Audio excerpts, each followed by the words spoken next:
نحمدہ و نصلی علی رسولہ الکریم اما بعد فاعوذ باللہ من الشیطان الرجیم بسم اللہ الرحمن الرحیم۔ سورۃ القدر مرکزی مضمون ہے لیلۃ القدر اور قرآن کریم۔ ذیلی مضامین میں شامل ہیں: نمبر 1، لیلۃ القدر 1000 مہینوں سے بہتر ہے۔ نمبر 2، اس رات اللہ تعالیٰ کی طرف سے سلامتی نازل ہوتی ہے جو طلوع فجر تک رہتی ہے۔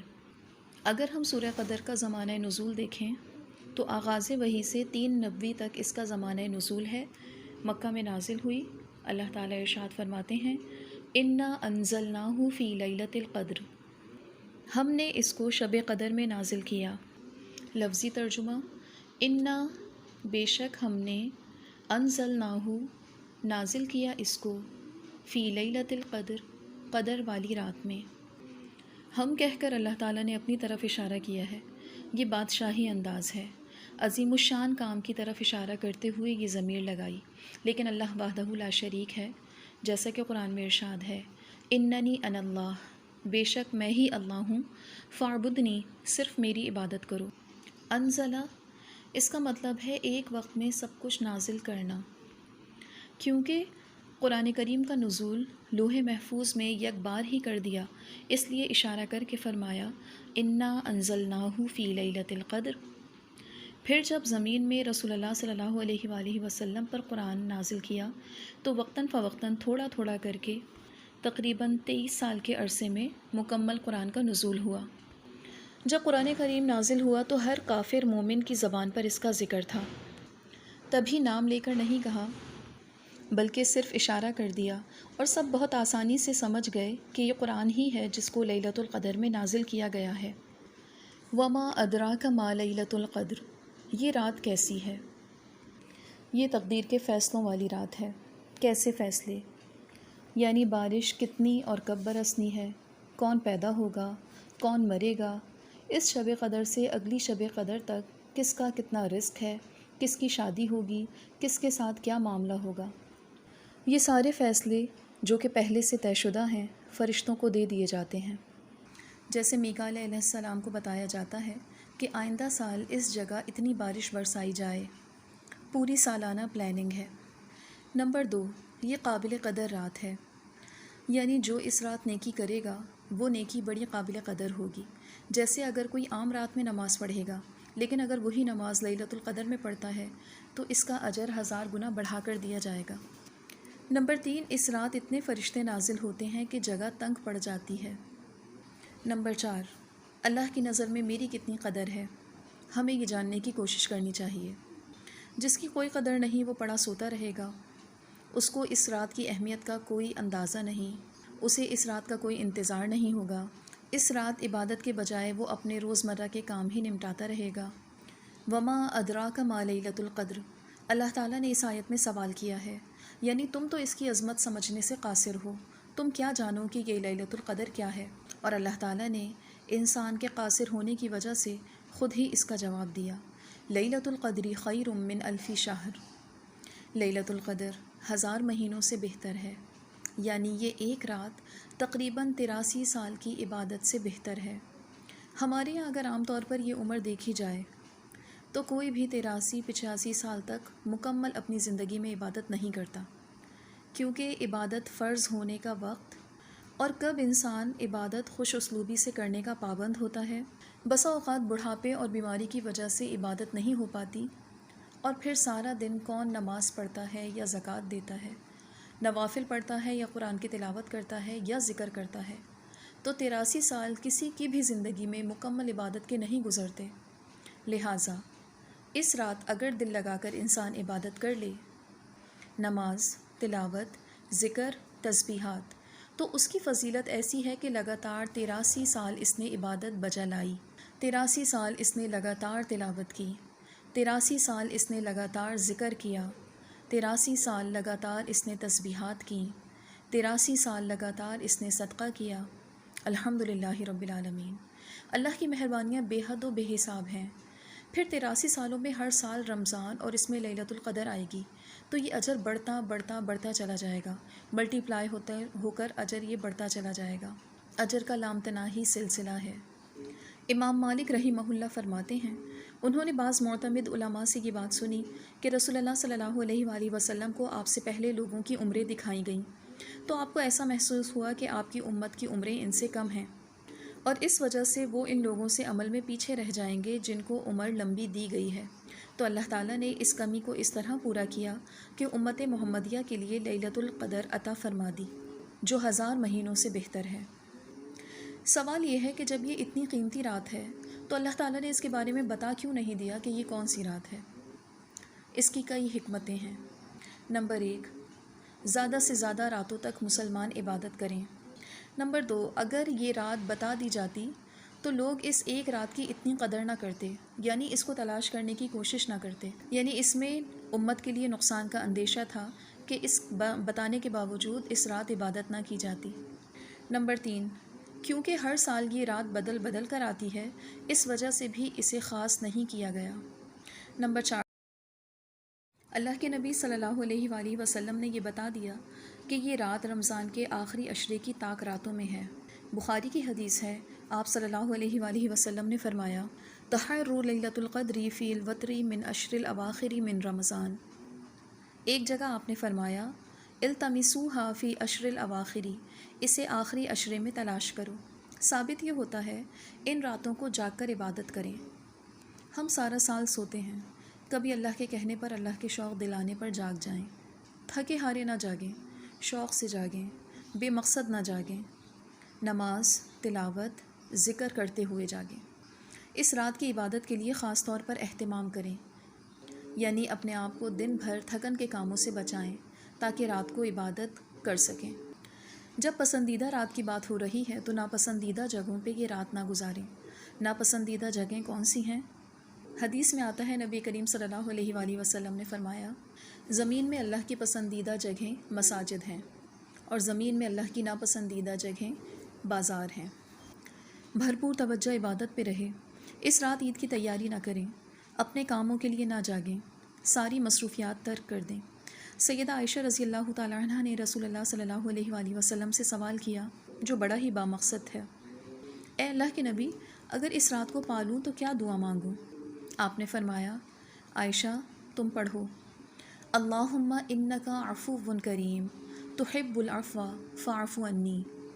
اے اللہ، بے شک تو معاف کرنے والا، کرم کرنے والا ہے، تو معافی کو پسند کرتا ہے، بس مجھے معاف کر دے۔ جو رات پوری نہیں جاگ سکتا وہ رات کا کچھ حصہ جاگ لے۔ ہمیں اس پورے مہینے نہیں جاگنا، صرف 5 راتیں ہی جاگ کر گزارنی ہیں۔ نبی کریم صلی اللہ علیہ وآلہ وسلم آخری عشرے کی تمام راتوں میں جاگ کر عبادت کرتے، اور خاص طور پہ لیلۃ القدر طاق راتوں میں آپ صلی اللہ علیہ وآلہ وسلم مکمل رات عبادت میں گزارتے۔ اللہ تعالیٰ نے لیلۃ القدر کی فضیلت اس طرح بھی بتائی، لیلۃ القدر خیر من الف شہر، یہ رات 1000 مہینوں سے بہتر ہے۔ تنزل الملائکۃ والروح فیہا بإذن ربہم من کل امر، تنزل الملائکہ، فرشتے اس رات اترتے رہتے ہیں، والروح، اور جبرائی امین بھی، فیہا، اس رات، بإذن ربہم، اپنے رب کے اذن سے، اپنے رب کی اجازت سے، من کل امر، ہر کام کے لیے، یعنی فرشتے اس رات اپنے رب کے اذن سے ہر فیصلے لے کر اترتے ہیں۔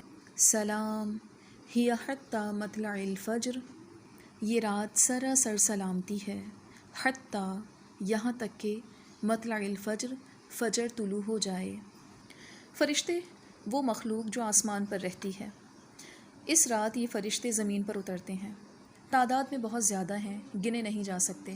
روایت میں آتا ہے 7 آسمانوں میں ایک بالشت بھی جگہ ایسی نہیں جو خالی رہ جائے، ہر جگہ کوئی نہ کوئی فرشتہ اللہ کی عبادت کر رہا ہوتا ہے۔ تھوڑے تھوڑے کر کے فرشتے اترتے رہتے ہیں، اور خاص روح حضرت جبرائی کا ذکر ہے کہ وہ بھی نازل ہوتے ہیں۔ یہ فرشتے اللہ کی اجازت سے نازل ہوتے ہیں، یعنی وہ چاہتے ہیں کہ زمین پر آئیں، ان کی خواہش ہے کہ وہ اس رات کو زمین پر اللہ کے بندوں کے درمیان گزاریں، یعنی فرشتوں کا شوق اور محبت کا اظہار ہے۔ فیصلے لے کر نازل ہوتے ہیں اور کہتے ہیں، سلام ہی حتی مطلع الفجر۔ اس کا ایک مطلب یہ ہے کہ مومنوں کو سلام کہتے ہیں۔ حضرت علی کی روایت ہے کہ وہ اللہ کے اذن سے آتے ہیں اور وہ ہم سے سلام کرتے ہیں۔ بعض روایات میں آتا ہے کہ جبرائی علیہ السلام اس رات ہر عبادت کرنے والے سے ہاتھ ملاتے ہیں، مصافحہ کرتے ہیں۔ ہاتھ کس سے ملاتے ہیں؟ باتیں کرنے والے سے نہیں، واٹس ایپ پر لگنے والوں سے نہیں، اپنے کاموں میں وقت گزارنے والوں سے نہیں۔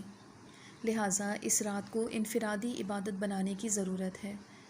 صرف اللہ سے تعلق رکھیں تاکہ جبرائی علیہ السلام ہاتھ ملائیں۔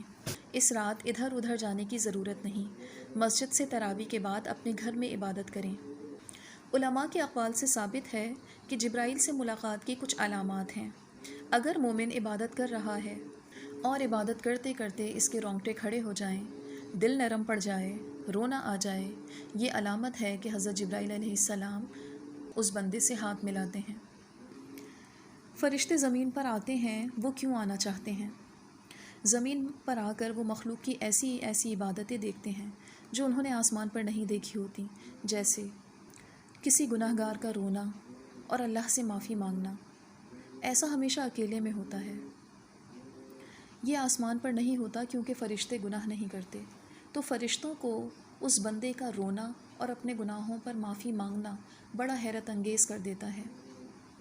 لہٰذا خوب روئیں، سجدے میں روئیں، دعائیں میں روئیں۔ وہ دیکھتے ہیں کہ اس رات لوگ غریبوں کی مدد کر رہے ہیں، یہ بھی آسمان پر نہیں ہوتا۔ وہ یہ بھی دیکھتے ہیں کہ کوئی اللہ کے ڈر سے اپنے آپ کو گناہ سے روک رہا ہے، یہ بھی آسمان پر نہیں ہوتا۔ وہ یہ سب نیکیاں دیکھ کر ایسے لوگوں کے لیے دعائیں کرتے ہیں۔ تو فرشتوں کی آمد اور فرشتوں کی موجودگی اس عبادت کا لطف بڑھا دیتی ہے۔ لیکن کچھ چیزیں ایسی ہیں جو شب قدر میں بھی فرشتوں کو آنے سے روک دیتی ہیں۔ یہاں تک کہ حدیث میں آتا ہے کہ رسول اللہ صلی اللہ علیہ وآلہ وسلم کے پاس بھی جبرائیل امین تشریف نہیں لائے۔ آپ نے استفسار کیا تو جبرائیل نے جواب دیا، جس گھر میں تصویر ہو ہم وہاں نہیں آتے۔ ایک دوسرا موقع جب حضرت جبرائی علیہ السلام تشریف نہیں لائے کہ وہاں پر کتا موجود تھا۔ رسول اللہ صلی اللہ علیہ وآلہ وسلم نے فرمایا، من قام لیلۃ القدر ایمانا و احتسابا غفر لہ ما تقدم من ذنبہ، جس نے لیلۃ القدر کا قیام ایمان اور ثواب کی امید سے کیا، اس کے گزشتہ تمام گناہ معاف کر دیے جائیں گے۔ اس رات کی اہمیت سمجھنے کی ہمیں ضرورت ہے، کیونکہ اس رات میں قرآن نازل ہوا، اس وجہ سے اللہ تعالیٰ نے اس رات کی اتنی اہمیت اور فضیلت بڑھا دی۔ سوچنے کی بات ہے کہ قرآن کی وجہ سے جب اس رات اور مہینے کی فضیلت بڑھا دی گئی تو خود قرآن کی کتنی اہمیت و فضیلت ہوگی۔ ہمیں سمجھنے اور عمل کرنے کی ضرورت ہے۔ یہ قدر والی رات جس میں تقدیروں کو فرشتوں کے حوالے کر دیا جاتا ہے، اللہ کے علم میں جو چیزیں معین ہو چکی ہیں اب وہ فرشتوں کو تنفیذ کر رہا ہے، ان کے حوالے کر رہا ہے، انہیں کام ایشو کر رہا ہے۔ ہم اس رات کو کیسے گزاریں؟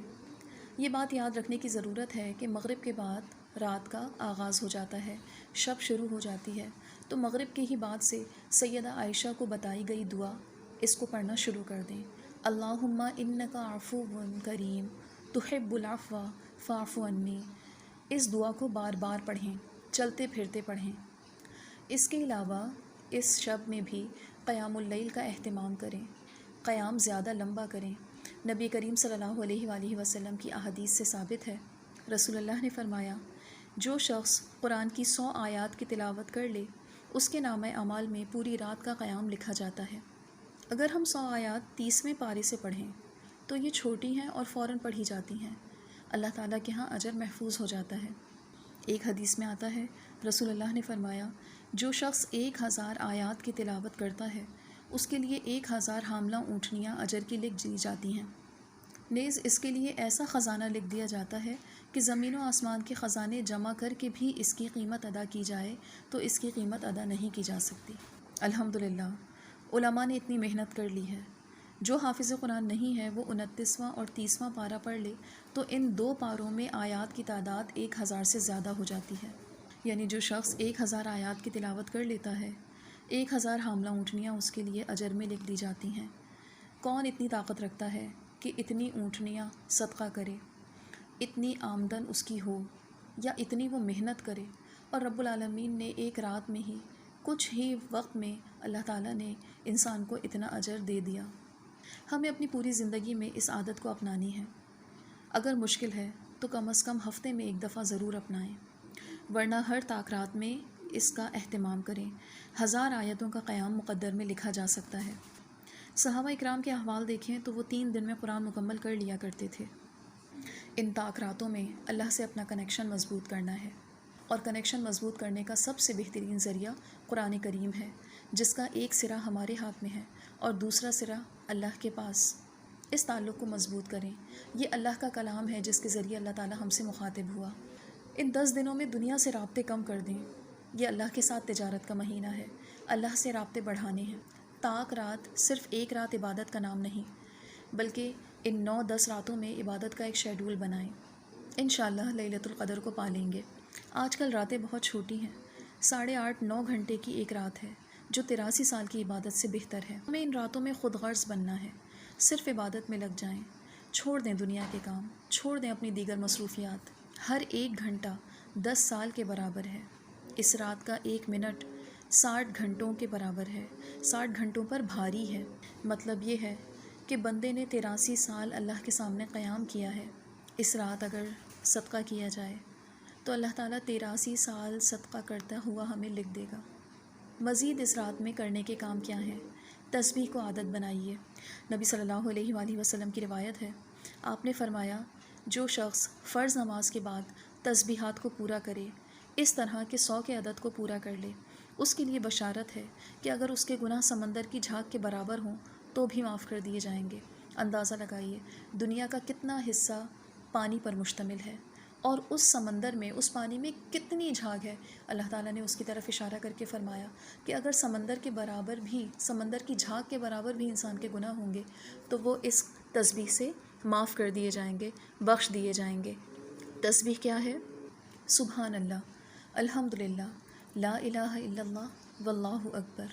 اگر یہ طاق رات ہے تو لکھا جائے گا کہ 83 برس 83 ایئرز اس نے یہ وظیفہ پڑھا۔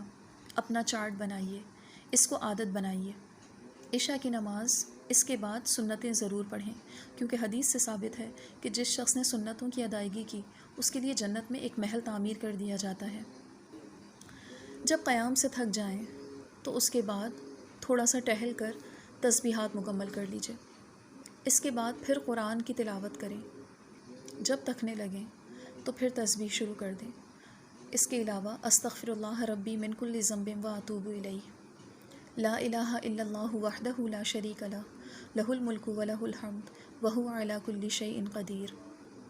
پھر حدیث میں آتا ہے 2 کلمے ایسے ہیں، زبان پر بہت ہلکے ہیں، میزان میں بہت بھاری ہیں، رحمان کو بہت محبوب ہیں، سبحان اللہ و بحمدہ سبحان اللہ العظیم۔ تو کیوں نہ اس رات اپنی پسند کی باتیں کرنے کے بجائے اللہ کی پسند کا کلام شروع کر دیں۔ جن باتوں سے لوگ خوش ہوتے ہیں وہ باتیں نہ کریں، جن باتوں سے اللہ خوش ہوتا ہے اس کو اپنی عادت بنائیے۔ ایک روایت میں آتا ہے، رسول اللہ نے فرمایا، تم میں سے کون ہے جس کے لیے مشکل ہے کہ وہ رات کو سونے سے پہلے پورا قرآن پڑھ لے؟ پھر فرمایا، 1 مرتبہ سورہ اخلاص 1/3 قرآن پڑھنے کے برابر ہے۔ اگر ان راتوں میں سورہ اخلاص پڑھ لی جائے تو 83 سال قرآن مکمل کرنے کا اجر مل سکتا ہے۔ اس کے علاوہ اس رات صدقہ کرنے کی کوشش کریں، لوگوں کو معاف کرنے کی کوشش کریں۔ جو لوگوں کو معاف کرتا ہے اس کے لیے 83 سال تک معاف کرنا ہی لکھا جاتا ہے۔